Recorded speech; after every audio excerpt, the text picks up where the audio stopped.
আমরা আবার এসে পড়েছি একটা ব্লগ করতে, দেখতে থাকুন। আমরা নানি বাসায় যাচ্ছি, এই যে আমার বোনরা সবাই। আসসালামু আলাইকুম। আমাদের আজকে অনেক মজা হচ্ছে কারণ আমরা সবাই মিলে পিকনিক করতে আসছি। আপনারা আমাদের সাথে থাকলে খুবই ভালো হতো। Thank you. হ্যাঁ, আপনি কিছু বলতে চান? আসেন।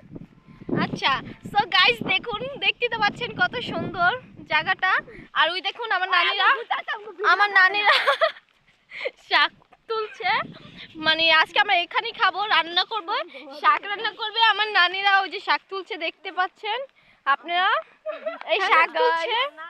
আর এই যে আমার বড় বোন, মানে আমার বড়, এই যে আমরা কিন্তু কোনো আর এই যে আমার ছোট আমি আর ছোট আমি।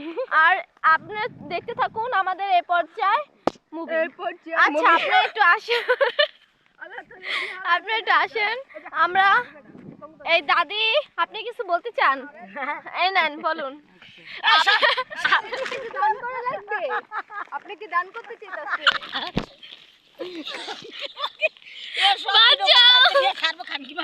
বাঁচাও। আচ্ছা আচ্ছা বলেন বলেন। হ্যাঁ হ্যাঁ দিব দিব আমার নাতিনারে দিব দিব। আপনি রেডি থাকেন। কি কাজ বলেন বলেন, দিব দিব। আল্লাহ, আমি বাপের জন্ম এরকম ইয়া করি নাই। এই এদিকে আয় তোরা। কিছু কইবেন? তুই কইলাই তো আমি কমুহ।